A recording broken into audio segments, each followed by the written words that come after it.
Muy buenas tardes, bienvenidos a Especialistas, el programa que te acompaña con información confiable, con cada uno de los profesionales referentes en nuestra provincia a abordar las diferentes etapas. Abordamos el embarazo, la crianza, la niñez, la infancia, abordamos acerca de las adolescencias, de la adultez y también de la vejez, siempre apuntando hacia la calidad de vida, obviamente con todos los mensajes vistos desde un lado positivo. Te vamos a acompañar hoy hasta las 15:30 horas, el domingo de 10 a 11:30 horas por Canal 4, por todas las plataformas digitales y también en www.mundobebecontenidos.com.ar. Allí tenés todas las vías de comunicación y el canal de YouTube, obviamente los canales de YouTube, para que puedas sumarte y poder compartir este programa o verlo en el momento en el que vos quieras. María del Valle Fermi y Especialistas Valle Fermi también son ambos canales de YouTube en donde podés obviamente rever y encontrar al profesional que estabas buscando, poder obviamente contactarte con él. Vamos a hablar hoy acerca del intestino como el segundo cerebro, esta situación o esta idea o esta realidad la vamos a conocer obviamente de manos del doctor Fernando Ustares, que de tanto que se impone, tanto que se habla, tanto que está en boga, ¿no?, en todo el mundo el cuidar nuestra salud gastrointestinal, así también como nuestra salud general. Así que imperdible ese tema. Vamos a hablar acerca de la diversificación curricular con Fabiana Cisneros y estas posibilidades que les vamos dando a nuestros jóvenes, a nuestros adolescentes para poder obviamente especializarse y profesionalizarse. Y vamos a estar hablando acerca de los comentarios en redes sociales y la responsabilidad legal que les cabe a cada uno de esos comentarios, ¿no? Porque al tener perfiles mucho más efímeros, sin tantos datos, la responsabilidad en cuanto a los comentarios muchas veces se diluye, pero hay un marco legal y mucho más cuando se trata de menores, situación en la que en nuestra provincia no es ajena porque comenzamos con la fiesta nacional de los estudiantes y nuestros menores están mucho más expuestos que en otro momento. Así que es imperdible el programa de hoy para toda la familia. Quédate prendidito en la pantalla de Canal 4. Vamos a agradecer obviamente a quienes nos ayudan en la presentación. Hoy la indumentaria hermosa, la podés combinar. Estas dos cosas, te compras estas dos cosas y tenés como 10 conjuntos Sowe en Anwar Shopping. Podés combinar con un montón de cosas esta remerita de noche y el jean que tiene calce perfecto. Muchísimas gracias a las chicas de Sowe. Fusión Peluquería en Urquiza 558. Gracias a todo el equipo de Jorge y Marcos que me peinan, que cuidan el cabello, que me maquillan y obviamente todo lo hacen con los mejores productos.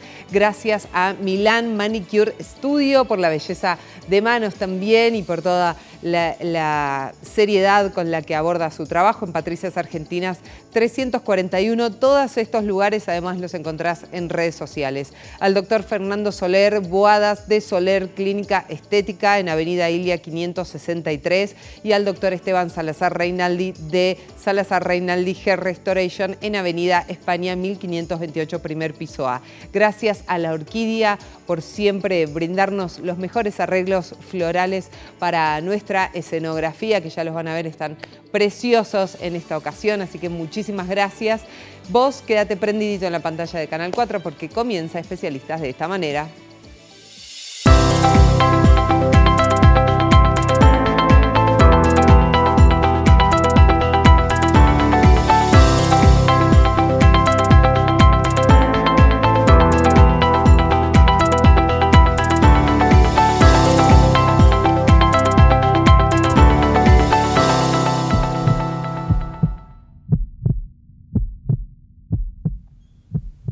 Muy Muy bien, arrancamos con este Especialistas. Vos podés volver a ver este programa el domingo a través de la pantalla de Canal 4 y todas las plataformas digitales a partir de las 10 de la mañana y ya queda colgadito obviamente en YouTube, en María del Valle Fermi, Especialistas Valle Fermi. Le pones ahí un suscribir, un me gusta y ya cada vez que haya un contenido nuevo que renovamos un montón durante toda la semana, te va a llegar una notificación para que sepas de qué se trata, lo podés mirar en el momento en el que vos tengas disponibilidad. Vamos a recibir al doctor Fernando Ustares, ustedes ya lo conocen, es médico especialista en gastroenterología, es un referente en su especialidad en nuestra provincia, es un doctor que consultamos y que queremos mucho. Gracias por estar con nosotros, doc. Gracias a vos, Valle, un placer estar nuevamente contigo y con toda tu televidencia. Muchas gracias. Vamos a hablar de un tema que está muy en boga, no solamente desde la gastroenterología, sino desde la salud en general y hasta desde la salud mental, ¿no? Como el intestino como segundo cerebro. Sí, me encanta, hay mucha información acerca de esto. Me encanta cómo lo decís, de cómo, el cómo es muy importante porque se habla del intestino como cerebro y en realidad no, está mal dicho, pero es como si fuese un segundo cerebro intestinal. En realidad lo que tenemos es un intestino donde hay 100 millones de neuronas, que es muchísimo, pero comparado con lo que es el cerebro, que tiene 85 billones de neuronas, sería como un hermano menor. Claro.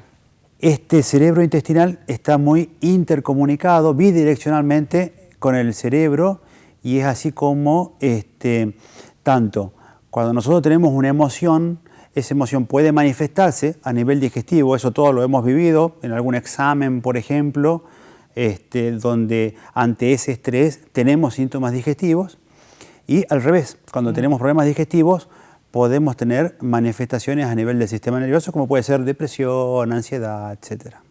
Totalmente. O cambios en el estado de ánimo, cosas simples, ¿no? Esto de tuve un mal día, se me cierra el estómago, o como sin registrar y eso me trae después problemas a nivel intestinal o gástrico. Es como que estamos todo el tiempo conectados a nuestra alimentación y a la manera en la que lo hacemos y eso va repercutiendo también en nuestro cuerpo. Sin embargo, no le damos importancia. Sí, es un permanente flujo bidireccional y hoy se conoce mucho más acerca de esto, por suerte, y entra un tercer elemento en juego que es la microbiota, que es el conjunto de bacterias, lo que antes hablábamos como flora intestinal, que son las bacterias, virus, parásitos y hongos que tenemos normalmente en el organismo desde que atravesamos el canal de parto materno y que durante la vida va a ir teniendo modificaciones en base no solamente a nuestra alimentación, sino a nuestro comportamiento habitual. Totalmente. ¿Cómo cuidamos la flora intestinal, la microbiota? Porque de eso se habla mucho, pero no sabemos qué hacer. ¿Cómo la cuidamos? Tratando de volver a lo más natural posible.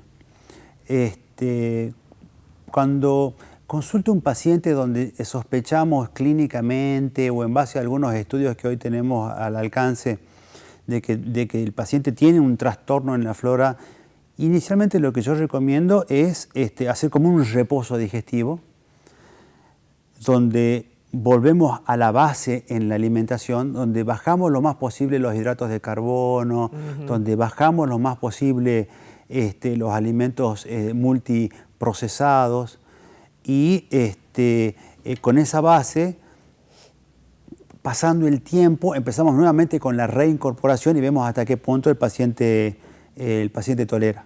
Bien. ¿Cómo la cuidamos? Con una vida lo más sana posible, con una buena ingesta de verduras, con una buena ingesta de frutas, donde tenemos que incorporar mucho líquido, fundamentalmente agua, donde tenemos que usar frutos secos, donde podemos incorporar legumbres y, como decíamos recién, tratando de que sea todo lo más básico posible sin que incorporemos multiprocesados.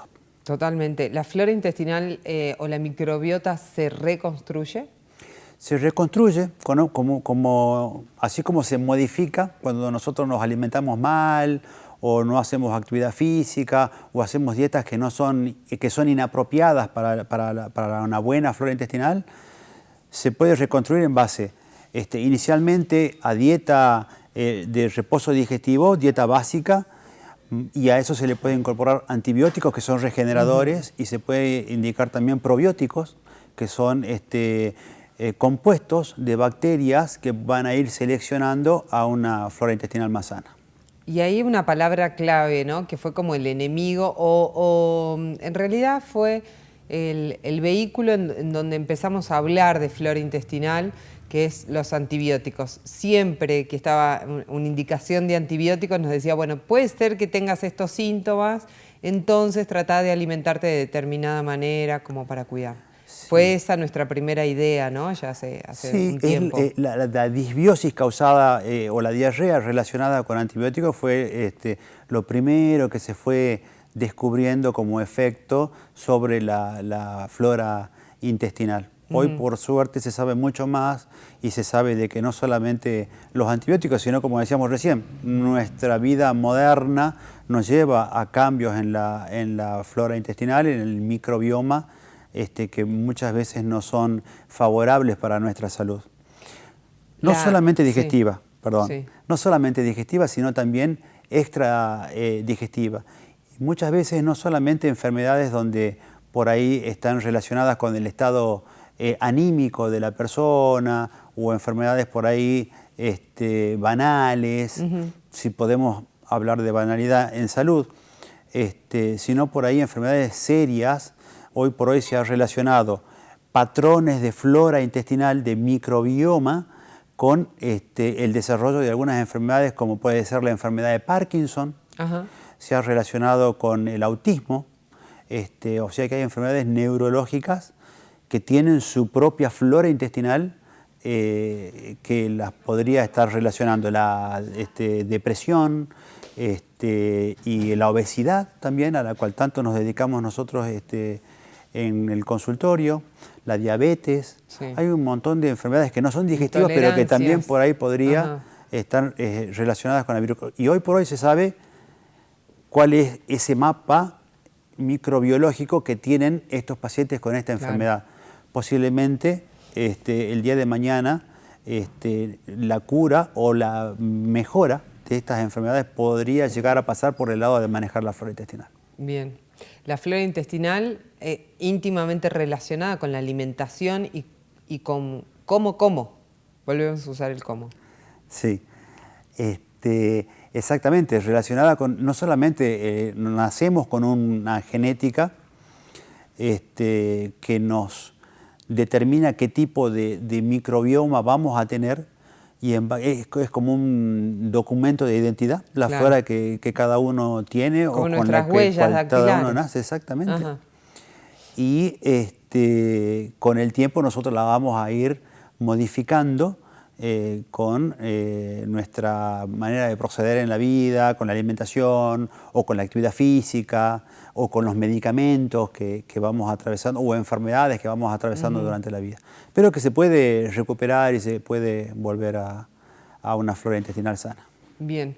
¿Repercute la manera, no solamente en la que yo me alimento, sino con qué me alimento? ¿Cuáles son los nutrientes para mantener esa flora intestinal activa, sana, saludable, que repercuta positivamente en el resto de los órganos? Sí, absolutamente.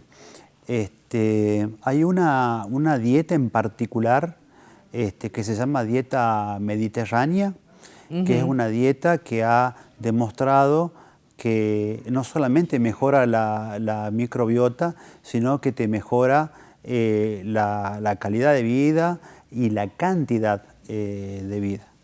La dieta mediterránea es una dieta que se basa en los productos de los que se comen en el Mediterráneo, como pueden ser frutos secos, frutas, verduras de la huerta, digamos, que no tengan tantos componentes químicos, pescado, todo esto es muy saludable. Y mucha fibra. Mucha fibra. La fibra es el alimento que no se absorbe en el intestino, pero es el alimento que, llegado al intestino grueso, son las bacterias las encargadas de degradarlo y de alimentarse de ese tipo de alimento. O sea que es alimento para nuestra flora intestinal, Claro. más que alimento para nosotros mismos. Claro, totalmente. Hemos hablado mucho de constipación, de diarrea y de todo lo que eso genera también en el cuerpo y tan difícil de sacarlo, ¿no? O de revertirlo, porque por ahí uno puede solucionarlo en el momento, pero son cuadros que se van repitiendo para las personas que tienen este diagnóstico.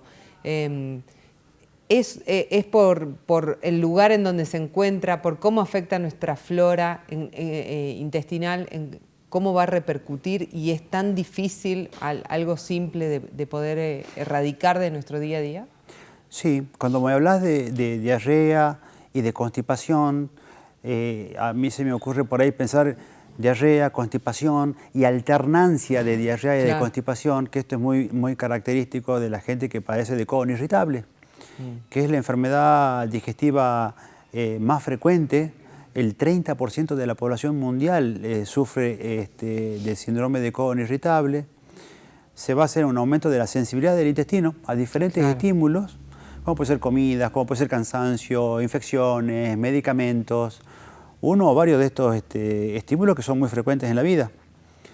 Y dentro de estos estímulos, como decíamos recién, infecciones, y dentro de las infecciones, trastornos en la flora intestinal, como puede ser el exceso de bacterias en el intestino, y eso se puede manejar, se puede diagnosticar y se puede manejar en base al uso de antibióticos que existen desde hace poco tiempo y que son antibióticos que no se absorben y que actúan específicamente sobre la flora intestinal. Por supuesto, no hay que usarlos solamente, el tratamiento no es solamente basado en los antibióticos, sino que hay que acompañarlos de una dieta específica, que es una dieta baja en hidratos de carbono, que se llama dieta baja en FODMAPs, actividad física y probióticos. Bien, bien.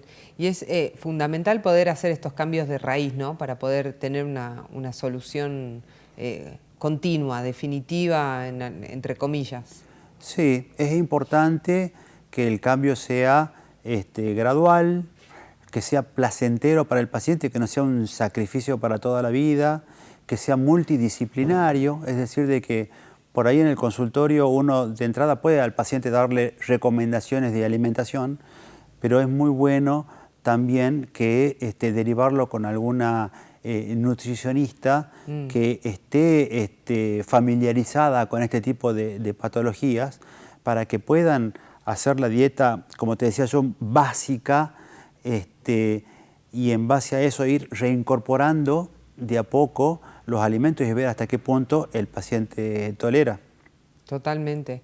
Y es muy importante esto de volver a conectarme, ¿no? con la comida, volver a cocinar o volver a sacar el celular, ¿no? Lo hemos hablado muchas veces de la mesa, y el poder ver mi plato, poder saborearlo de otra manera, me previene esto y me previene un montón de otras enfermedades. Sí, sí, bueno, como decíamos recién, con este tema de las enfermedades relacionadas con el microbioma, hay muchas enfermedades digestivas y extradigestivas que podemos prevenir simplemente alimentándonos mejor. Y ojalá pudiéramos hacerlo desde edades muy tempranas, porque desde esa manera tendría más efecto a la prevención, por un lado, y por otro lado sería menos sacrificado hacer el cambio de alimentación y de estilo de vida, que eso es fundamental. Totalmente. Entonces podemos afirmar esto: el intestino es como lo vamos a poner entre comillas, nuestro segundo cerebro. Exactamente, absolutamente es nuestro segundo cerebro. Muy bien, así como nos hace sentir, es como nos influye en nuestro día a día, en nuestras decisiones, y hasta en actividades que vamos a hacer o dejamos de hacer.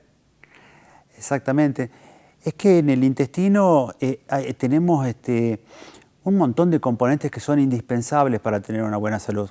No solamente las bacterias van a estar encargadas del funcionamiento y la digestión de los alimentos, sino de que están vinculadas en la fabricación de de inmunomoduladores o de, por ejemplo, de la serotonina, que es un neurotransmisor muy importante porque cuando a un paciente le dan un antidepresivo, la mayoría de las veces el depresivo dice inhibe la recaptación de la serotonina, que es lo que hace que aumente la serotonina en el organismo. ¿Qué te quiero decir con esto? Que las bacterias son las encargadas de la fabricación de la serotonina. Claro. O sea que son el antidepresivo natural que traemos y se fabrica en el intestino. Y así también natural y propio, ¿no? Claro, o sea, es el origen de la depresión poder muchas veces. estimularlo nos va a ayudar un montón. Exacto, ¿sí? El buen funcionamiento ya es un antidepresivo de por sí. Y también tenemos por el otro lado, que por ahí ahora no lo estamos trabajando tanto o no está tan en boga, hablar de la inmunidad. Y también en el intestino hay unas placas que se llaman placas de Peyer, donde se encuentra el 70% de las células inmunitarias del organismo. Entonces el 70% de la inmunidad también se encuentra Depende en el intestino. O sea, de que por diferentes lugares terminamos confluyendo en el intestino y su buen funcionamiento. Bien, y es uno de los órganos más importantes y grandes también. Es de los órganos más extensos y como todo órgano es vital para la vida. Gracias, Doc. Un placer. No, gracias a vos nuevamente y te agradezco siempre, un placer estar con vos. Gracias. ¿Te pueden encontrar, consultar?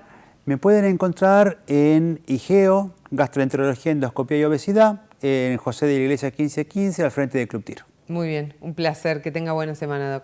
Vos también. Gracias. Vamos a la pausa y en un ratito continuamos. Quédate ahí, no te muevas.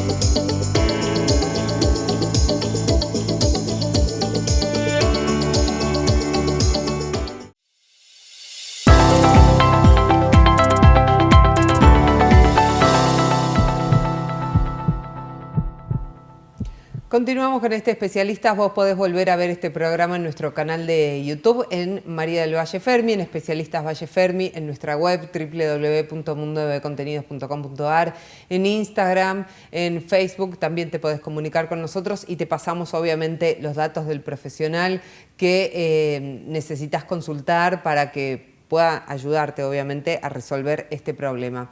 Vamos a recibir a la doctora Fernanda Montes. Ella es abogada especialista en familia y en derechos de niños, niñas y adolescentes. Ya nos ha visitado en diferentes ocasiones. Es una profesional que queremos mucho y que siempre consultamos. Gracias por estar con nosotros. Hola, Valle, ¿qué tal? Buenas tardes, muchas gracias.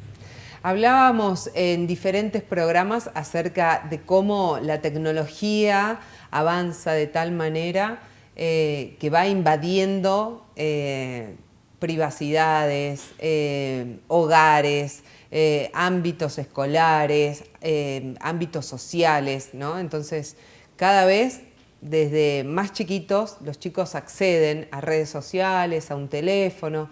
Internet es un servicio que tenemos casi como público, como el agua, pero todavía no le terminamos de entender la responsabilidad, la necesidad de verdaderamente ser conscientes de lo que esa puerta nos está abriendo. Así es, como vos decís, la tecnología es una realidad, ¿sí? Ninguno de nosotros estamos exentos y no podemos permanecer exentos, ajenos a esa realidad.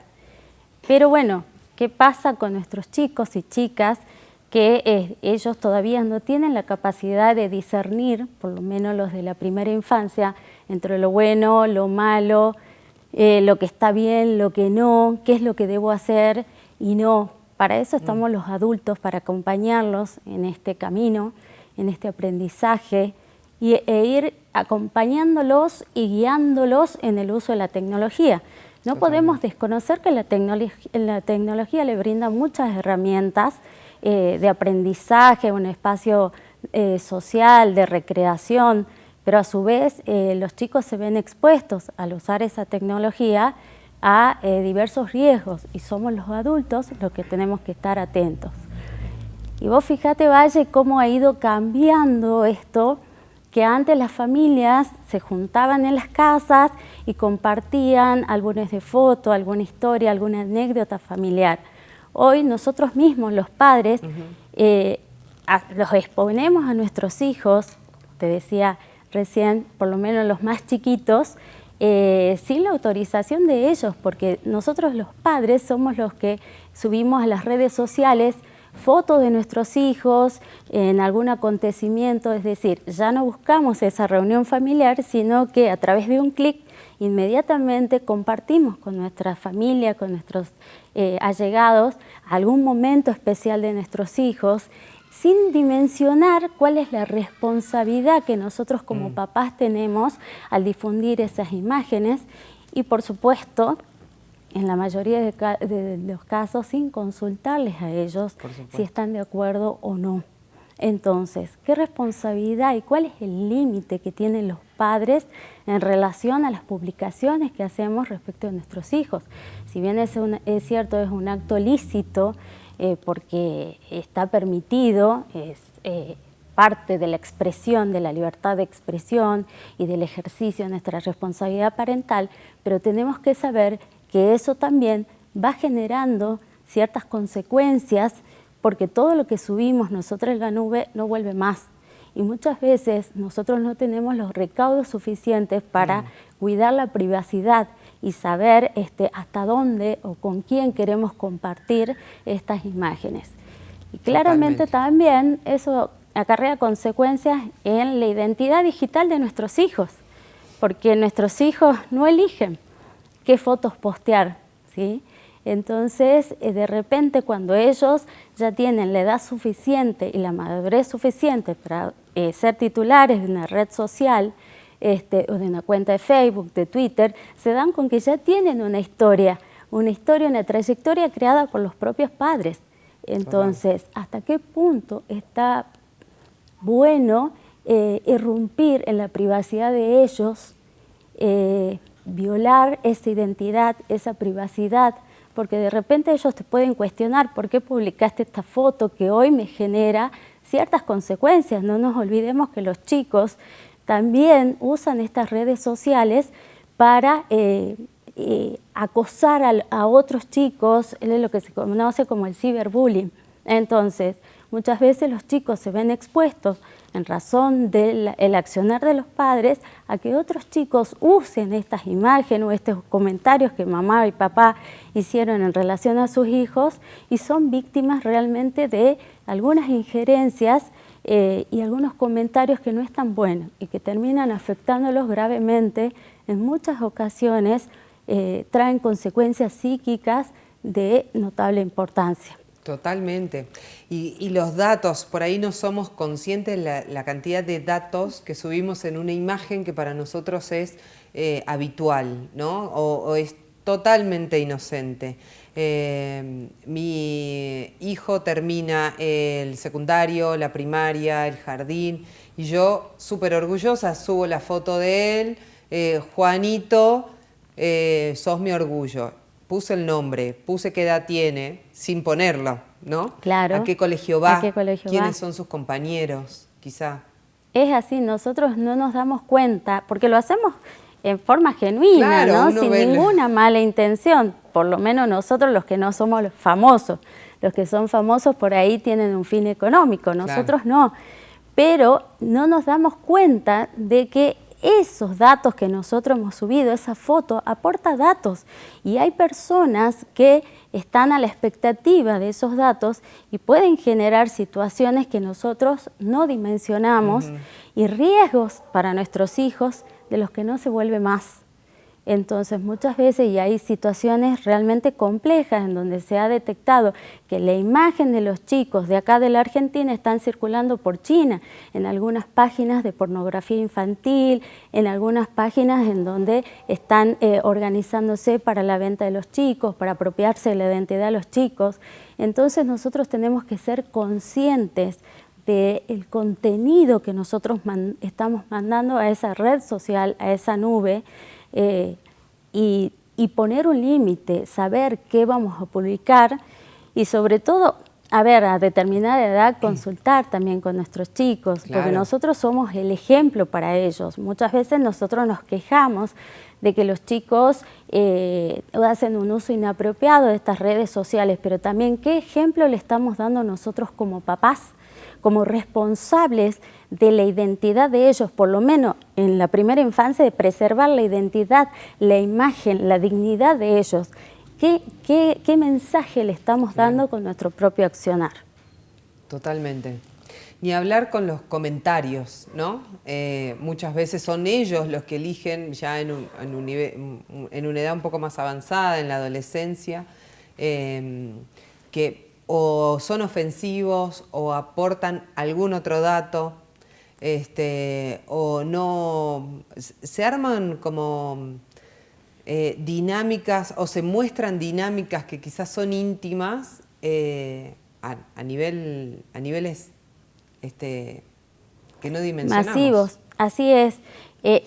Eso se conoce como el discurso del odio.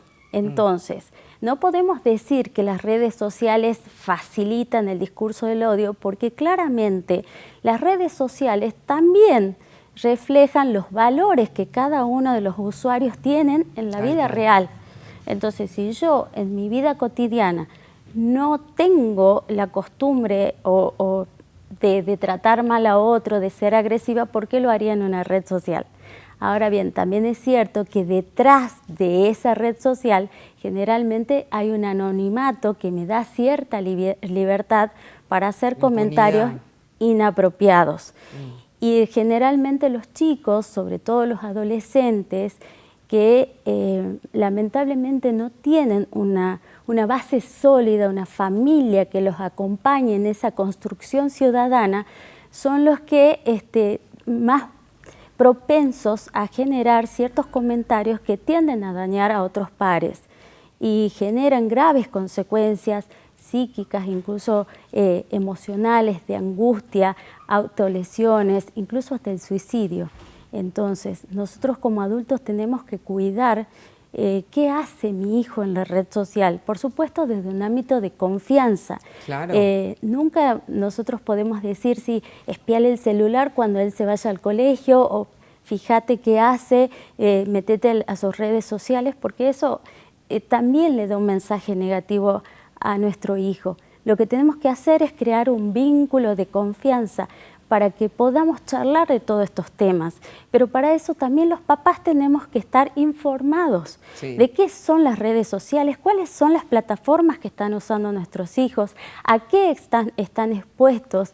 Entonces, desde esa información, compartir con ellos, armar espacios de diálogos para poder consensuar con ellos e ir haciendo acuerdos en donde nos permita como familia, como grupo familiar, hacer uso de las redes sociales y preservarlos a ellos, no solo de la agresión de otros, sino también para que ellos sepan las consecuencias y la responsabilidad que eventualmente tienen frente a un accionar.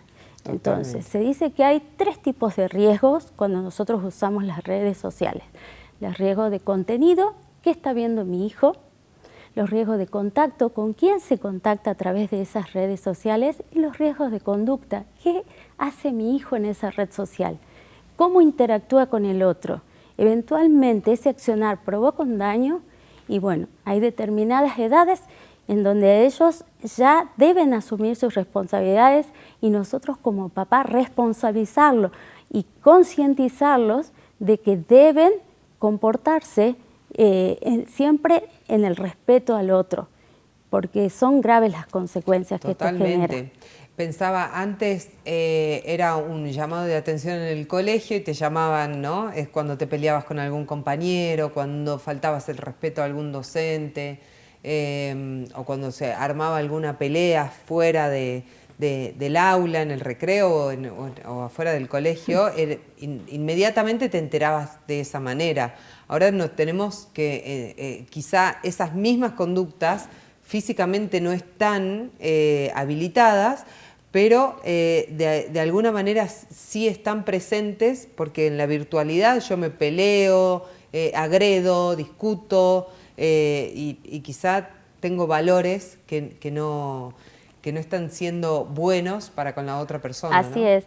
Y lo grave de esta situación es que antes, en los ejemplos que vos traes, la víctima o la persona que se sentía agraviada se corría de ese lugar, por ahí se iba a otro grupo de amigos y bueno, cesaba la situación.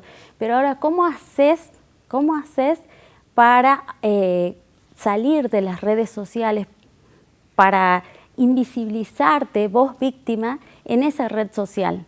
Porque lamentablemente un comentario negativo trae consecuencias, afectan la dignidad, la imagen, la integridad de esa persona, y lo grave es la viralización. Totalmente. Entonces es muy difícil que la persona que se sienta afectada, agraviada por ese comentario, pueda inmediatamente escapar de esa situación. Y aún así se invisibilice, cierre su red social, los comentarios quedan. Exactamente. ¿No? Quedan dando vuelta y la gente que está comentando, o los pares, o lo que sea, mantienen todo ese agravio continuo y de alguna manera también se lo hacen sentir o llegar. Es como dicen, Internet no tiene olvido. Lamentablemente, todo lo que nosotros subimos, publicamos en las redes, queda. Y por eso tenemos que ser muy responsables a la hora de usar estas redes sociales. Sí.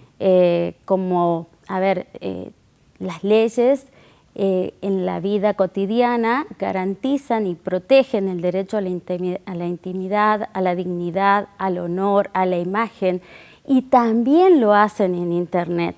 Entonces nosotros tenemos que saber que toda conducta, seamos adultos o adolescentes, y digo adolescentes porque un chico de 13 años ya puede tomar dimensión y distinguir entre lo bueno, lo malo, lo que corresponde y lo que no, la justicia y la injusticia. Entonces, un chico de 13 años ya tiene responsabilidad para actuar en las redes sociales, motivo por el cual somos los papás los que tenemos que trabajar para que el accionar de este chico, de nuestro adolescente, sea genuino, sea respetuoso. Y vuelvo a insistir, somos los papás los que tenemos que dar el ejemplo. Totalmente. Y además la línea es muy finita entre el delito, la irresponsabilidad y la ingenuidad, ¿no? Muchas veces podemos decir, bueno, no tiene redes sociales, tiene 10 años, pero hemos visto a nivel nacional y también incluidos nosotros, delitos como el grooming, que se establecen a través de juegos que tienen como protagonistas a chicos, a nenas y a niños de 7, 8, 9, 10 años, que ponen dos datos y que automáticamente empiezan a ser usados por estos delincuentes que están al acecho de esos dos datos, ¿no? Exactamente. En el grooming siempre participa un adulto que a través de la red social seduce a un niño para generar un ámbito de confianza, niño, niña o adolescente, porque los adolescentes también pueden caer en este tipo de delitos. Y entonces generan un ámbito de confianza en alguna plataforma donde interactúa ese chico o chica, y van captando datos, gustos, preferencias, y generan de repente encuentros reales que terminan en abusos sexuales o en otro tipo de delitos. En la provincia de Jujuy se han detectado hasta el 2023 más de 50 casos, y bueno, gracias a Dios, nosotros tenemos equipos especializados, fiscalías especializadas, ONG que están trabajando para fortalecer, bueno, las fiscalías para actuar ya ante el hecho concreto, ante la denuncia que se realiza, pero también es cierto aunar estos esfuerzos, entonces desde las escuelas, desde todos los ámbitos en los que transitan nuestros hijos, manejar estos discursos, escucharlos a ellos y proponerles y brindarles el espacio para que ellos también puedan saber a qué están expuestos. Totalmente. El poder acompañarlos, ¿no? en dónde entran, con quién hablan, por qué hablan con determinadas personas, el no culparlos y el saber cómo actuar ante algún agravio o ante algún delito, ¿no? Muchas veces lo primero es borrarlo. Y no. Pero justamente no tenemos que captar eso para poder hacer una denuncia y tener algún elemento de prueba. Pero vos decías algo importante, ¿no? A veces los papás nos alarmamos sobre el tiempo de uso de las redes sociales de nuestros hijos. Y si bien es cierto, está bueno que nosotros les brindemos otras actividades recreativas y deportivas para que no estén tanto tiempo expuestos a las redes sociales, pero más que el tiempo nos debe preocupar el contenido. ¿Qué están mirando? ¿Con quién están interactuando nuestros hijos? Aunque sea media hora, 30 minutos que están, no, mi hijo, no, porque mi hijo solamente agarra el celular media hora. Pero en esa media hora, ¿qué hizo? ¿Qué vio? ¿Con quién se contactó? Eso es lo importante. ¿O con cuántos? Porque nos abre tantas posibilidades que en media hora uno puede estar teniendo 10 conversaciones diferentes. Y no sabemos con quién. Claro. Y ellos a lo mejor no pueden discernir y determinar si ese diálogo o esa conversación que están teniendo es buena o no. Muchas veces los mismos adultos caemos en estas estafas, cuanto más los chicos. Totalmente, totalmente. ¿Hay algún marco legal que se va estableciendo o siempre, como la mayoría de las cosas en Argentina, vamos como atrás del problema, buscándole la forma de poder proteger? No, como te decía inicialmente, acá está comprometido el derecho a la intimidad, a la integridad, a la imagen, a la dignidad, que son derechos personalísimos que tienen rango constitucional, que están contenidos en los tratados internacionales de derechos humanos. El Código Civil y Comercial también ha adoptado normas respecto de esto, cuál es la responsabilidad, qué debemos hacer frente a la captura de las imágenes, no solamente de la imagen, sino también de las voz. Y entonces sí hay normas. Desde el 2008 también se incorporó al Código Penal los ciberdelitos, del 2013 el grooming, entonces sí hay un marco normativo que protege estas situaciones. El tema es saber usarlas. Claro. Entonces, no nos falta... hay algunos grises, sí, es cierto, hay algunos grises que todavía, pero las mismas normas que nos rigen a nosotros en la vida civil, en la vida diaria, también la tenemos que aplicar en el uso de Internet. Entonces no es que Internet, el uso de Internet está vacío de legislación. Claro que tenemos una legislación que acompaña esta interacción que es, a ver, el ser humano es un ser social por naturaleza, entonces no podemos ni debemos estar exentos a esta realidad que nos ofrece la tecnología. Y claramente las normas acompañan el accionar de la sociedad, pero bueno, debemos saber cómo hacer, qué hacer, ante quién acudir.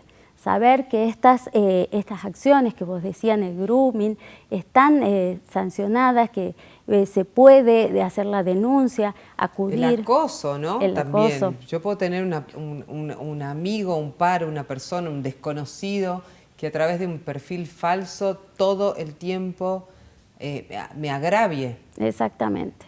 Saber que eso puede ser sancionado, debe ser sancionado. Y bueno, yo debo hacer la denuncia si soy un menor de edad. Por eso es necesario crear un ámbito de confianza para que el niño pueda acudir, porque en la mayoría de los casos ellos acuden a sus pares. Entonces, estamos en la misma situación. Totalmente. Es necesario que ellos puedan acudir a sus progenitores, a sus representantes legales, a algún docente, a algún vecino, algún adulto de confianza que pueda guiarlos. Y cuando viene a mí ese niño o adolescente con esa situación, yo como adulto tengo que saber qué hacer. No basta con asustarme. Muchas veces los chicos, cuando se les hace encuesta, le dicen, no, yo no le cuento a mi mamá porque mi mamá se asusta, se alarma. Sí, y me la va a verdad, retar. claro, y la verdad es que nosotros los adultos somos los que debemos darles las herramientas y la seguridad para poder saber qué hacer frente a esas situaciones. Totalmente, capacitarnos y Informarnos, poder. informarnos de todo esto, ¿no? No podemos decir, no, los nativos digitales son ellos, yo nací, mi generación no es tecnológica. La verdad es que no podemos. No podemos porque nosotros también somos usuarios de las redes sociales y porque además tenemos la responsabilidad sobre nuestros hijos.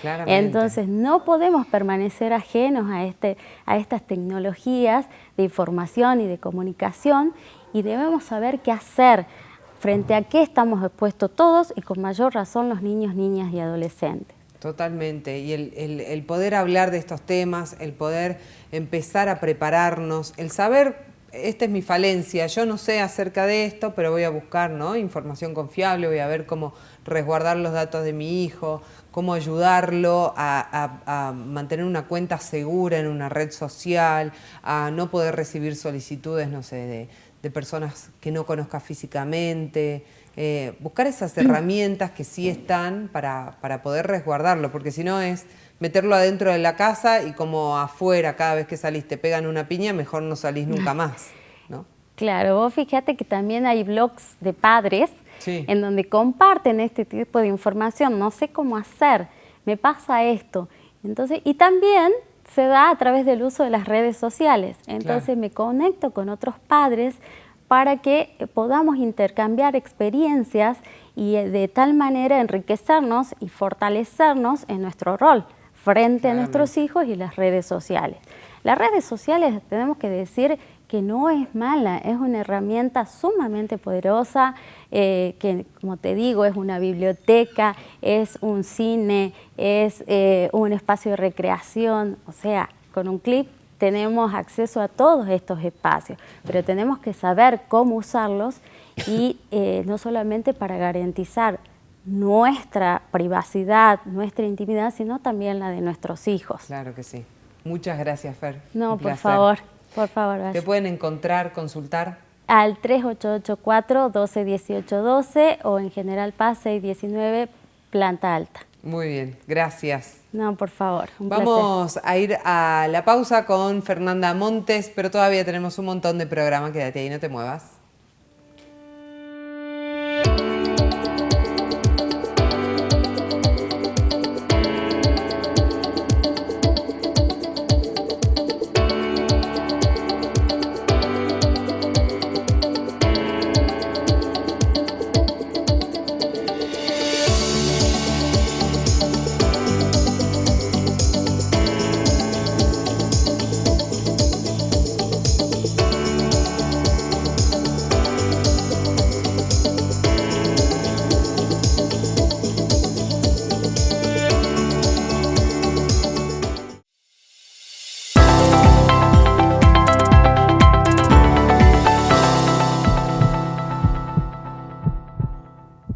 Muy bien, arrancamos este tercer bloque de especialistas que podés volver a ver el domingo a las 10 de la mañana y queda colgadito, por supuesto, en YouTube, María del Valle Fermi, especialistas Valle Fermi también, y en todas las plataformas digitales de Canal 4, a través de nuestras redes sociales, de nuestra web, te podés comunicar con nosotros y obviamente dar con ese profesional que necesitas, con esa información que nos ha brindado, que también estás buscando, y obviamente es información confiable para toda la familia.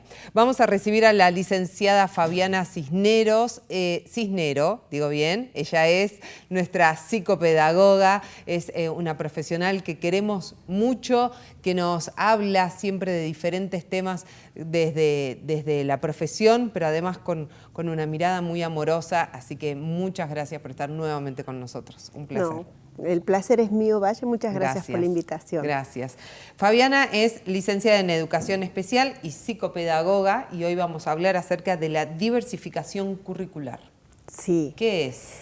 La diversificación curricular, por ahí para poder comprenderla mejor, es empezar por desandar algunos conceptos, ¿no? Bien. Diversificar como aquello que uno trata de modificar, de brindar algunas cuestiones de variación, aquello que se presenta como único y homogéneo. Entonces, pensar en transformar algo en algo diverso y heterogéneo. Bien. A eso nosotros lo vamos a pensar dentro de lo que es lo curricular, ¿sí?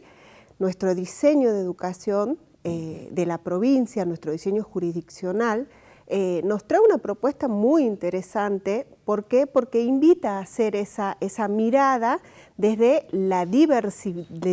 esa diversidad a la cual nosotros estamos hoy tratando de llegar y de profundizar. Cuando nosotros hablamos del diseño curricular, nosotros tenemos diferentes niveles de concreción que venimos desde lo nacional y se va realizando, digamos, ciertas concreciones, esos niveles de concreción curricular, hasta que eso que se señala como al nivel nacional desde las políticas educativas llegan al aula. Bien. Ahora, nuestro diseño jurisdiccional nos trae saberes a desarrollarse dentro de los contextos áulicos, pero esos contextos áulicos tienen que dar respuesta a ese grupo de estudiantes dentro de esa diversidad de diferentes formas, ¿sí? Bien. Entonces, ahí es donde nosotros pensamos que ese diseño curricular no se tenga que presentar de una manera inflexible, sino todo lo contrario, que uno lo pueda ir de alguna manera flexibilizando, lo pueda ir enriqueciendo. Bajo ningún punto de vista es pensar en hacer diferentes propuestas, sino esa misma propuesta que trae el docente pensada para ese grupo en general y en particular de los estudiantes. Bien, esto sería, yo papá lo recibo de esta manera, en la institución a donde va mi hijo, más allá del nivel y demás, y de las características, adaptan este contenido, ¿no?, que está aprobado por el Ministerio de Educación como un contenido apto para determinada edad o necesario o importante, lo adaptan según su realidad o la realidad de este grupo, ¿no? No es lo mismo brindar clases en una escuela en Yavi que en una escuela acá en San Salvador que en una en Buenos Aires. Exactamente. Bueno. Bien. Cuando nosotros hablamos de esa diversificación y de esa concreción de esos niveles, nosotros vemos que a nivel nacional están las políticas que van diciendo, bueno, todo lo que resulta prioritario de enseñar como política educativa. Bien.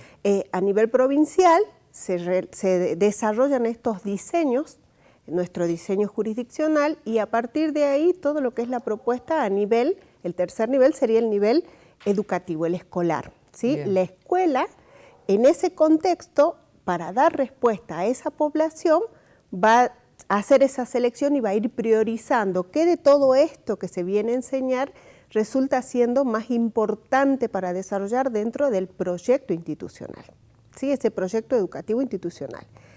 Ahora, de esa propuesta que tiene la escuela, el docente va a tomar en función del nivel en el que se encuentra, del grupo que tiene, cómo va a presentar esos saberes. Claro. ¿Sí? No es lo mismo si yo tengo un alumno con un diagnóstico de autismo, uno que tiene alguna discapacidad motora, un grupo, no sé, recontra mil variado entre nenas y niños que son inquietos, no sé.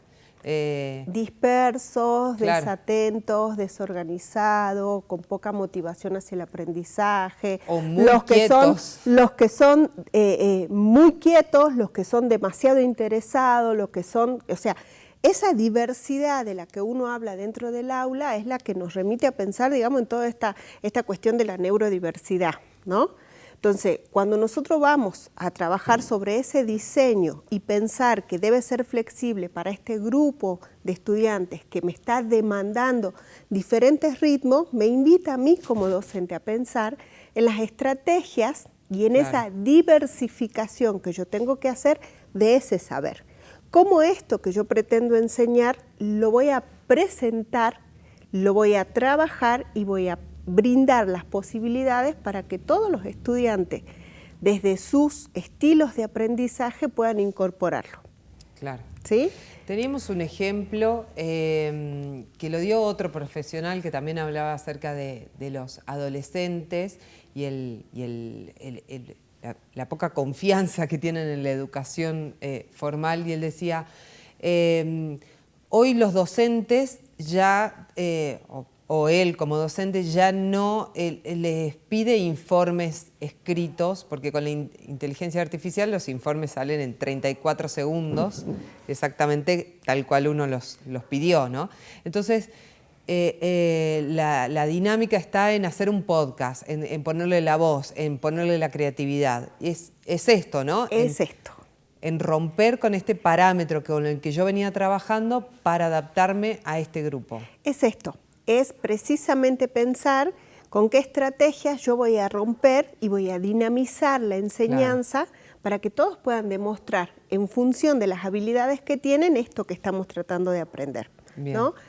Hay algo, digamos, muy importante, es lo que se denomina el enfoque del DUA, es el diseño universal para el aprendizaje, que trata esto y tiene toda una base de neurociencia que te plantea que hay 3 tipos de redes, digamos, que prestar atención en este proceso que se da de enseñar y aprender. Todo lo que son las redes del conocimiento, que te permiten aprender los números, las letras, que uno la tiene que considerar, pero no me quedo ahí. Me quedo en todo lo que son las redes de estrategias. ¿Qué estrategia yo voy a poner en práctica para apropiarme de esos conocimientos? Claro. Y la tercera, que es sumamente importante y muchas veces la damos, hasta no la llegamos a considerar en su máxima expresión, y tiene que ver con las redes afectivas, ¿sí? Cómo yo motivo, cómo yo potencio, cómo yo estimulo a que estas 3 redes se vayan de alguna manera vinculando y se dé ese proceso de aprendizaje. Claro. ¿No? Entonces, no es solamente un aspecto, sino es el cúmulo de estos aspectos que me llevan de alguna manera a buscar otras estrategias que permitan que se dé ese aprendizaje. Ahora, para eso yo tengo que pensar diversidad de estrategias para la enseñanza, diversidad de expresiones para poder dar este saber que estoy desarrollando, y diversidad de respuestas y motivaciones. Claro. ¿Sí? Entonces, ahí es donde se plantea. Y ahí necesitamos, además de pensarlo, de capacitarme. La autocapacitación, esto de ser aprendientes, de ser docentes, que nos podamos ir autocapacitando, en algún momento nosotros lo hemos hablado, ¿no? Si esto corresponde a la psicopedagogía, si corresponde a la educación especial, si corresponde... El sistema de enseñanza es único, el estudiante es único, ¿sí? Entonces todos los actores, todos los agentes que estamos involucrados en el proceso de enseñanza, somos una parte fundamental. Y vamos trabajando en esa red de contención para que se vayan construyendo esos saberes. Ahora bien, lo que sí es muy importante considerar es que este DUA, así como se plantea, no está pensado en dar respuesta al estudiante con discapacidad, sino que trae consigo de romper esta dicotomía, ¿no? Esto de yo voy a aplicar el DUA, voy a trabajar desde este enfoque para diversificar las propuestas, para buscar diferentes vías o rutas de acceso al aprender. Y ya no pienso solamente en el estudiante que tiene discapacidad, pienso en el estudiante que tiene una dificultad de aprendizaje, pienso en el estudiante que tiene una lentitud en el aprendizaje, pienso en el estudiante que tiene más memoria visual que auditiva, pienso en los diferentes estilos de aprendizaje que hay en el aula. Pienso en ese estudiante que hoy la está pasando mal porque está con bullying, porque está con una situación particular en su casa y totalmente desmotivado de cualquier aprendizaje. Pienso cómo voy a ir acompañando ese proceso, y lo más lindo de todo esto es que es empezar a buscar, digamos, que ese desarrollo de capacidades que te plantea el mismo diseño, ¿no? Ese pensamiento crítico, el poder trabajar con pares, el poder se vaya complementando a este proceso. y no termina siendo que tengo que preparar una propuesta diferente o tengo que traer 2 planificaciones o tengo que traer 2 evaluaciones.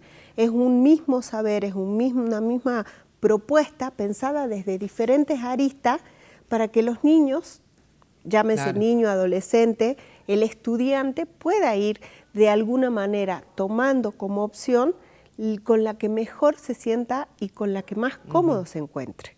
Y de ahí yo voy sacando esas evidencias de aprendizaje. ¿Y por qué no se hace tanto?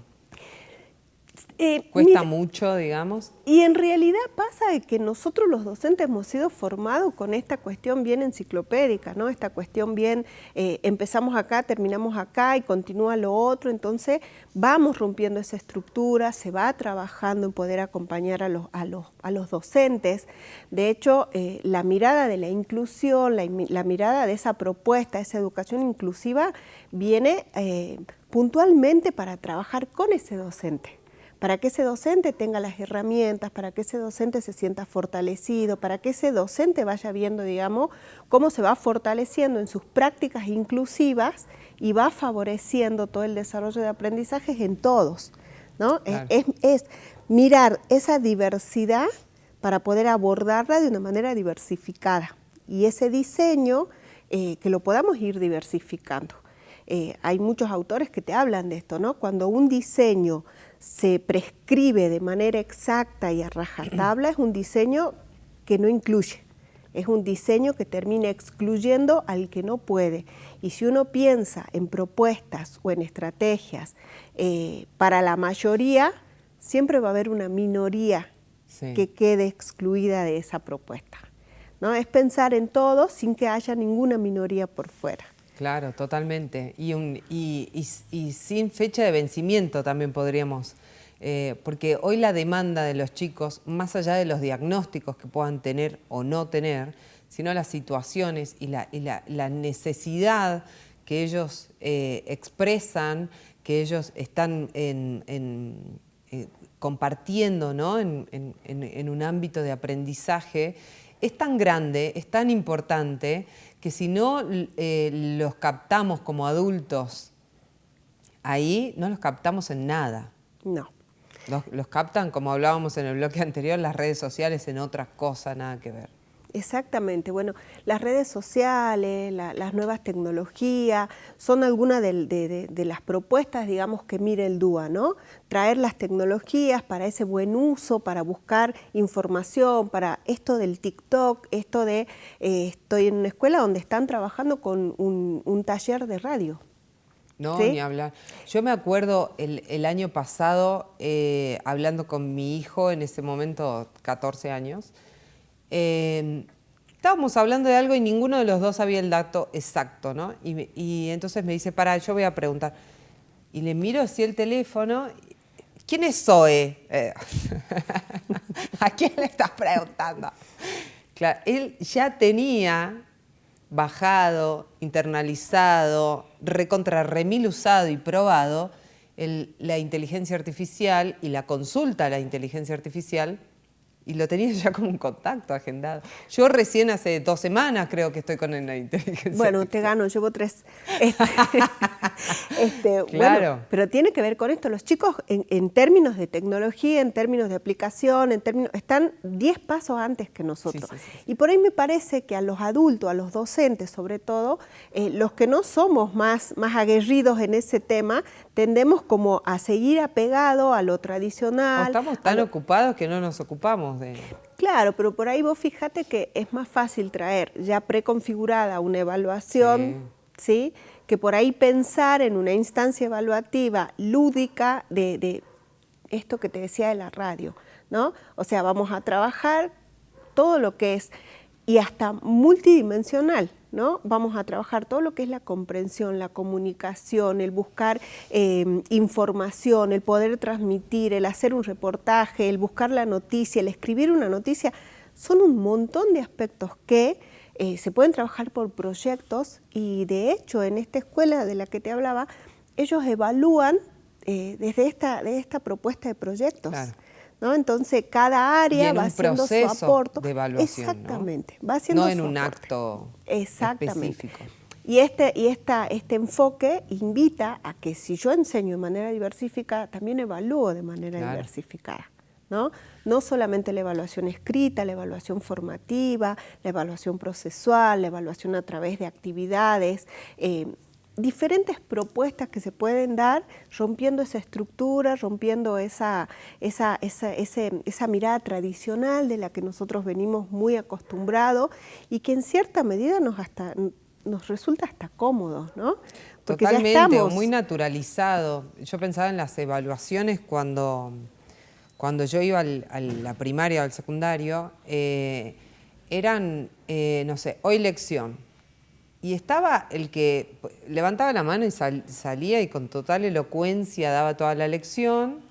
Y estaba el que moría de nervios y no era con ningún diagnóstico ayudado, que no me toque, que hoy no me toque, que hoy no me toque, transpirando, no sé, los 45 minutos de esa evaluación, porque verdaderamente no podía pararse al frente, por más que sepa ese conocimiento, ¿no? Entonces sometemos a los chicos muchas veces a procesos innecesarios que no certifican un conocimiento incorporado o no. Exactamente. Que uno enseñe no significa que el otro aprenda, ¿no? Claro. Hay autores que hablan mucho de esto. Uno puede traer mucha dinámica, mucha estrategia, pero no tenemos la seguridad de que el otro haya procesado por ese medio, por esa vía, toda la información y haya hecho propio ese saber, ¿no? Entonces nos damos cuenta que además lo que nosotros enseñamos tiene que ser significativo, tiene que tener un uso, tiene que tener un para qué, un por qué, no termina en la escuela, ¿sí? Afuera, con los amigos, el poder desenvolverme, el poder manejarme, el poder tomar decisiones, empezar a elegir un proyecto de vida, una carrera, muchas cosas que van aparejadas, digamos, a esto de poder enseñar y poder diversificar sobre todo la mirada. Nosotros diversificamos ese currículum, lo hacemos flexible en la medida que le damos las mismas oportunidades a todos que encuentren la forma en la que más cómodos se sientan para poder demostrar que aprendieron algo y que les sirve. Totalmente. ¿Sí? Totalmente. Y esto ayuda muchísimo, yo te hablaba de esta red de lo afectivo, ayuda mucho a que se sientan cómodos, a que se sientan seguros, a que aumente esa autoestima, a que puedan empezar a levantar la mano, a que se hagan escuchar estos chicos que son más tímidos y el que muchas veces toma la palabra a poder escuchar, a poder respetar el lugar del otro, invita a muchas cosas y bueno, sí es sumamente importante que para que nosotros podamos trabajar con este tipo de diversificación, con esto que invita el enfoque del DUA, tiene que ver con el conocimiento que tiene el docente sobre el grupo. Claro. ¿No? ¿Qué es lo que está pasando? ¿De qué manera se apropia mejor? ¿En qué momento se siente más seguro?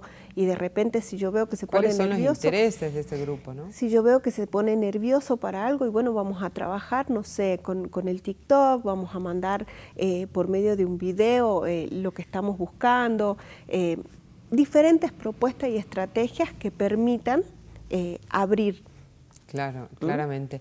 Hay muchos, bueno, hay muchos ejemplos, ¿no? Pero muchos colegios, muchas instituciones o facultades que muchas veces mandan, como la pandemia nos ha dejado, todos los contenidos, el apoyo bibliográfico a través de plataformas, digitalizado, obviamente, porque reducimos costos, reducimos fotocopias, pero hay niños o hay realidades de grupos o adolescentes, estudiantes que no tienen acceso después a una computadora con internet, a poder leerlo bien, a un teléfono que no tenga la pantalla rota, por ejemplo, ¿no? Entonces, sí, el poder equilibrar todas estas cosas hace que el trabajo no sea en vano.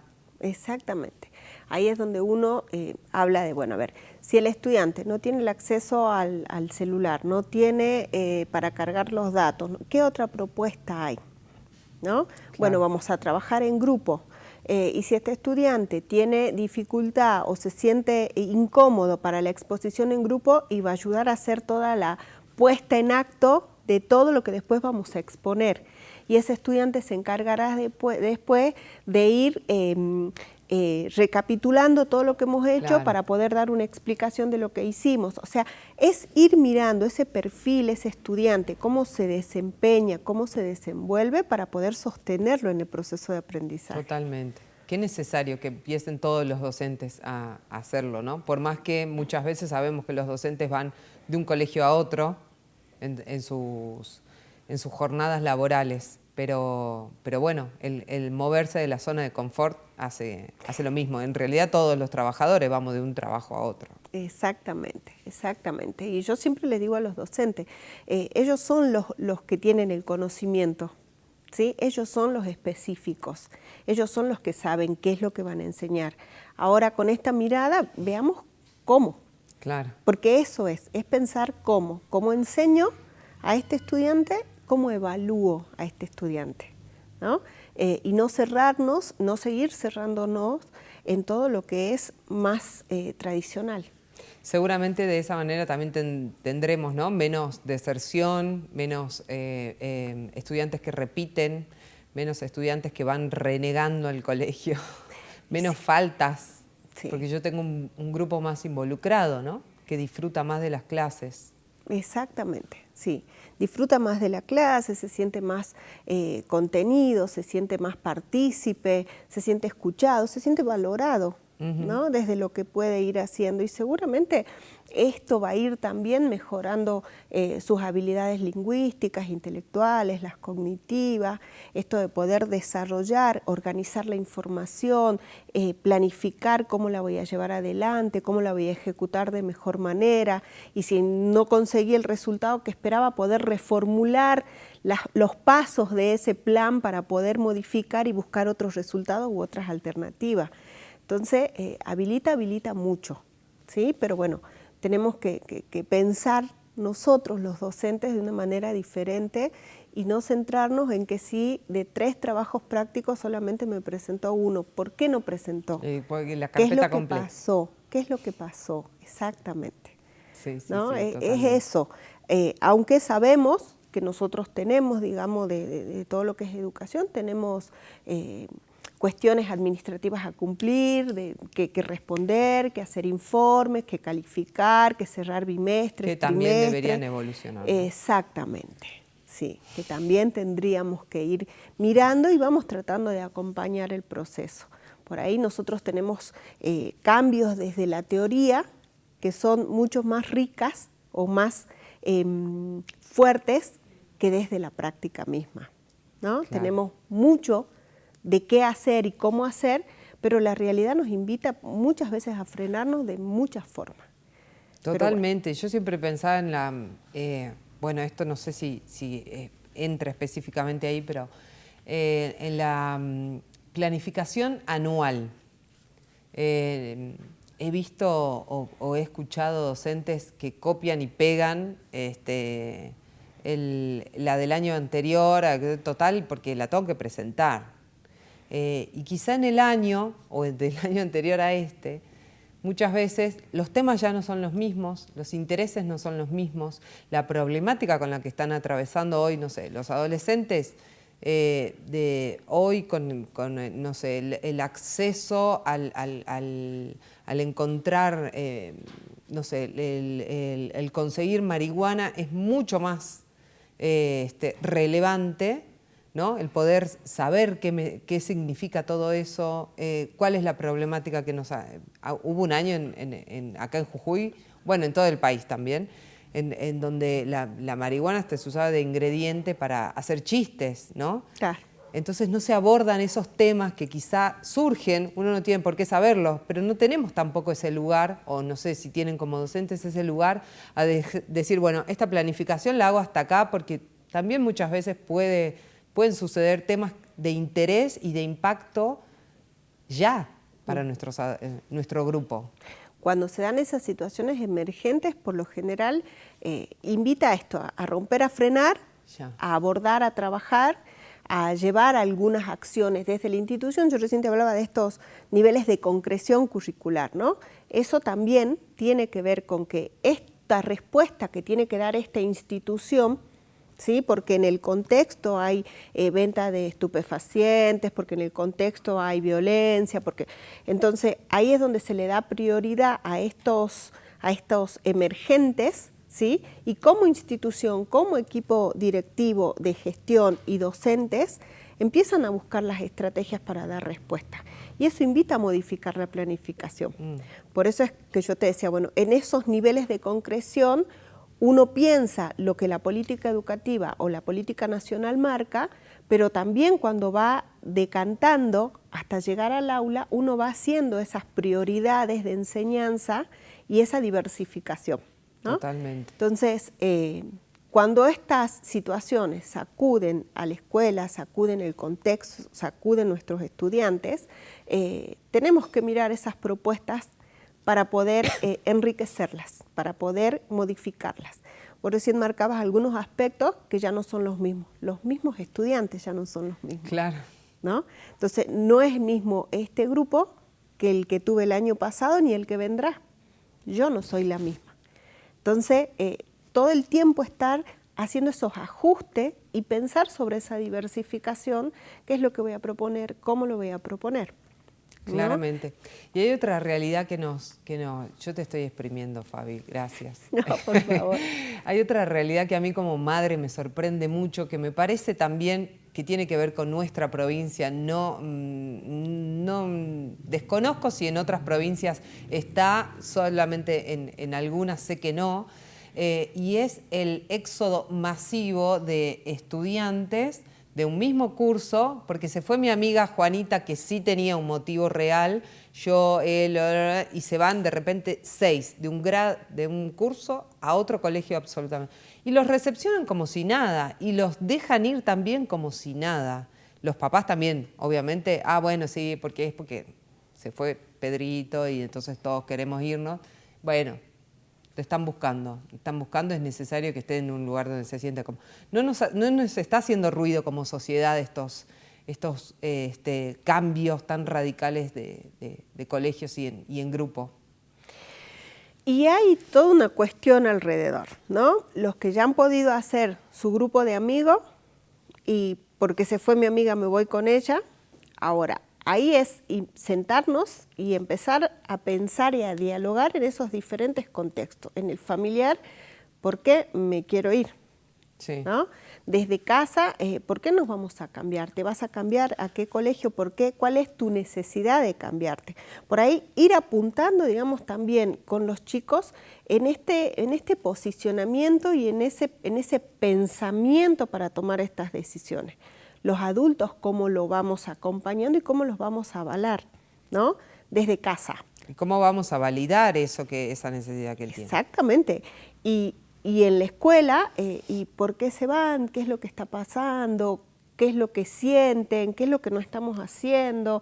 Empezar a mirar a puertas adentro, digamos, de esta institución, qué es lo que no estamos haciendo, que estamos conteniendo a los chicos y por qué se quieren ir. ¿Qué es lo que sucede? Y en ese ruido que vos hablas es donde nosotros tenemos que empezar a generar estos signos de alarma para ver cómo contenemos a estos estudiantes. Porque también es una toma de decisión. A ver, hoy tu hija de 8 años decidió irse a la otra escuela y ¿cuáles son los fundamentos? ¿Sí? Si ella con 8 años decide para dónde se va, o lo vamos a charlar, vamos a ver cuál es la situación, quizá es simplemente porque está su amiguita y uno puede generar otros espacios de encuentro para que no se vaya de su escuela y desde la escuela quizás no se siente cómodo y por eso se quiere ir y bueno, hablemos con la escuela, hablemos con los directores, hablemos con las maestras, quizás por ahí a lo mejor hacer más fuerte el vínculo entre pares para ver que se genere el vínculo no con un compañero, con dos, sino con todo el grupo, qué estrategias son las que implementamos, porque yo siempre digo lo mismo, la escuela no es solamente el desarrollo de habilidades escolares y la capacidad intelectual que tienen los niños para aprender. La escuela es ese contexto social por excelencia que trabaja sobre los vínculos, sobre los valores, sobre el respeto, ¿no? Entonces, en ese contexto es donde uno tiene que empezar a escuchar no solamente cuáles son los resultados de las evaluaciones, sino escuchar qué es lo que nos están diciendo los niños, por qué se quieren ir, por qué no, por qué cambiarse de curso, qué es lo que está sucediendo. Lo que antes teníamos súper marcado me parece que es una identidad institucional. Yo pertenecía al colegio ¿no? Ahora no me importa el colegio, a mí me importa mi grupo de pares. Claro. Así se llame el que se llame. Sí, y yo creo que otro componente que ha sido también, que ha generado un cimbronazo ha sido la situación económica, ¿no? Entonces, claro, la situación económica también ha generado que haya muchas migraciones de niños hacia otros colegios. Sí, sí. ¿No? Entonces, eso también ha hecho de que los chicos hagan un cambio muy grande y que de repente tengamos menos matrículas que el año pasado o el mes pasado, porque se va de alguna manera haciendo ese desgranamiento. Yo creo que fuertemente hay que trabajar todo lo que es educación emocional cuando los niños se quieren ir porque no se sienten bien en el colegio, ¿no? Yo creo que lo menos es pensar, bueno, se fue mi amiguita y me siento sola. Ahora, ¿por qué me quiero ir si no me siento bien? ¿Qué vamos a hacer como escuela? ¿Qué vamos a hacer como docentes? ¿Se hacen esa pregunta hoy? Se hacen esas preguntas, pero no se termina de darle toda la prioridad, digamos, o con la fuerza que se debería, y esto es una opinión muy personal, sí, a ese aspecto, ¿sí? Por ahí miramos más esta cuestión de lo numérico, lo cuantificable, si soy un alumno de 10, si soy un alumno de 6, si soy un alumno de... ¿no? Y por ahí esto emocional es un sí, o se fue, llamemos al que estaba en lista de espera. Y a veces sucede. A veces sucede. Y a veces sucede muchas veces que hay muchos casos en los que las dificultades de conducta, las dificultades de adaptación al contexto hacen de que, bueno, si se quiere ir, que se vaya, es más fácil dar el pase, ¿no?, que buscar la estrategia para sostener. Claro. ¿Sí? Sucede. Claramente. Sucede. Hay casos en los que los chicos se han cambiado de escuela, se supone que ya están en otra escuela, pero todavía no se ha generado el pase, por ejemplo. Y para que un estudiante esté en otros colegios ya tendría que haber traído acá la vacante para que esta escuela le dé el pase. Claro. Son trámites administrativos que tendrían que estar sobre la mesa. Bien. Entonces, esa vigilancia hay que hacerla. Totalmente. Y es importante salir de la zona de confort y empezar a replantearnos todo esto, ¿no? Como papás, como docentes, como directivos de diferentes instituciones y poder ir acompañando las necesidades de nuestros adolescentes, niños y niñas. Totalmente. Es mirar esas necesidades que tienen para darles respuesta. Claro. Nosotros somos hoy el pilar de apoyo, los docentes, la familia, los adultos somos los que vamos acompañando el desarrollo de esos pequeños seres que en algún momento llegarán a ser adultos y necesitan bases sólidas. Claro que sí. Te necesitamos en el ministerio, me parece. He trabajado en algún momento con las chicas de desarrollo curricular, por eso admiro demasiado la mirada del diseño curricular, porque tiene una mirada integral del estudiante, tiene una mirada integral de sus necesidades, se trabaja, digamos, desde la mirada inclusiva, desde ese contexto, toma en cuenta a las familias, invita al que lo lea al diseño, y esa es otra cuestión, ¿no? Toda la primera parte de todos estos fundamentos epistemológicos de por qué el diseño se conformó como se conformó, muchas veces no se saca, ¿no? Claro. Vamos directamente a todo lo que son lo curricular, vamos a los saberes que tengo que desarrollar para primer año, los que voy a desarrollar para segundo, y ese corte que se va haciendo segmentado no termina siendo lo más recomendable. Es mirar en términos de trayectoria, claro. ¿Sí? ¿Cómo le voy a dar continuidad? ¿Cómo voy a acompañar a ese niño en ese contexto, en esta escuela? Que no es la misma, como vos marcabas hace un rato, la de aquí a la de allá. Totalmente, no es lo mismo. Totalmente. Muchas gracias, Fabi, un placer. Por favor, muchas gracias. ¿Te pueden encontrar, consultar? En Coronel Dávila estoy en Conciencia 791. Gracias. Gracias a vos. Vamos a la pausa, nos queda un bloquecito más, quédate ahí, no te muevas.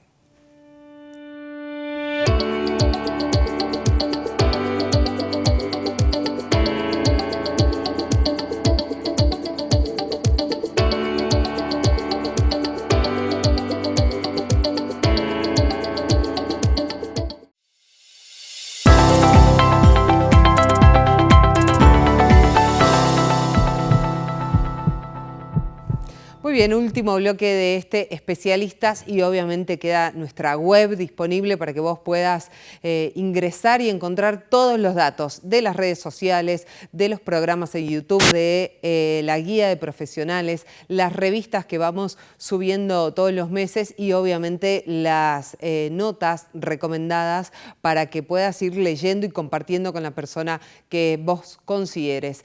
Una de las revistas, una de las secciones de esta web es la revista de especialistas que ya lleva casi 140 ediciones ininterrumpidas, así que podés mirarla, por supuesto, en www.mundobebecontenidos.com.ar, en donde tenemos los profesionales que te van a asesorar específicamente de un tema en particular. La descargas gratuitamente en un archivo liviano y seguro en PDF o la podés ir mirando en nuestra web. También obviamente la podés solicitar a través de nuestro WhatsApp y te la enviamos en este archivo para que puedas leerla en el momento en el que vos tengas, que la descargues en el dispositivo que tengas a mano o con el que te manejás habitualmente y puedas de ahí cómodamente ir empapándote de esta información. Imperdible la revista, en este caso de agosto, de especialistas, que la encontrás de manera digital en el WhatsApp y también en nuestra web. De esta manera llegamos al final de un programa más en Especialistas. Espero que sea de muchísima utilidad cada uno de los contenidos, cada una de las entrevistas, cada uno de los profesionales que te traemos para compartir temas de interés. Nosotros nos volvemos a encontrar el próximo miércoles a las 14 horas en Canal 4, en todas las plataformas digitales y durante toda la semana en YouTube, donde vamos subiendo contenidos cada uno de los días o muchas veces por semana, así que estate atento. Obviamente te suscribís al canal y te va a llegar una notificación. Que tengan una gran semana. Chau, chau.